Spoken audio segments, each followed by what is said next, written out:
Denmark and Sweden had one of Europe's unforgettable rivalries, having fought each other through the Viking Age to the Napoleonic Wars. They had the desire to show superiority over each other by military strength, and this is usually how the wars began. There are also a lot of Dano-Swedish wars. The first war began in 1470, when Christian I of Denmark had the interest of restoring the Kalmar Union and needed Sweden to join. Sweden historically rejected the Kalmar Union and refused starting the First War.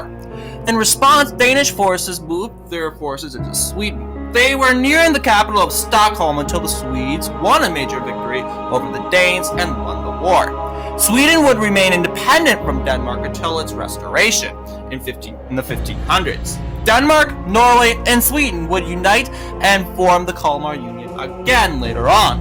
Of course, Sweden isn't going to accept it and declare its independence. The Danes reacted to this in 1501, and the Second War began. Danish forces entered Sweden, but didn't get far as the Swedes began to push them out and began battling in eastern Denmark, modern-day southern Sweden. The Danes eventually gained control of its territory, but invaded Sweden again. In 1510, Denmark surrendered, knowing that they couldn't afford to lose their border with Sweden. It would be more than 100 years until the two would fight again in the Second Northern War, starting the Third War.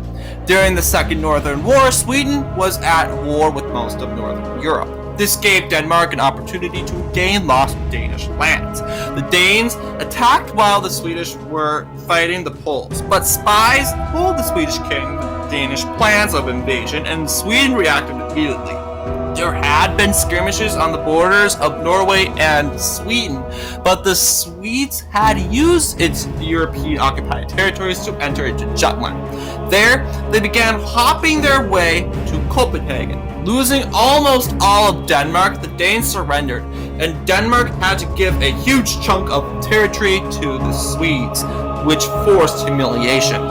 This started the Fourth War a year later due to Sweden's decline in the Second Northern War and wished to destroy Denmark once and for all. The Swedes underestimated the Danes, and they connected their Norwegian territories, divided Swedish land. Meanwhile, the Swedes then tried to make their way up Jutland, but they were halted.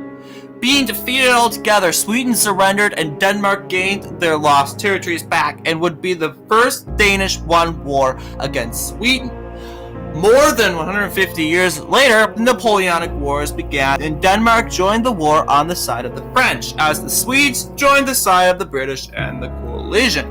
Both sides saw an opportunity to wage war on the other, seeing that they were both from opposing sides, which they did starting the Fifth War. The Swedes striked first, besieging Oslo. The Danes later striked and invaded western Sweden, trying to reclaim ethnic lands, but they were pushed back.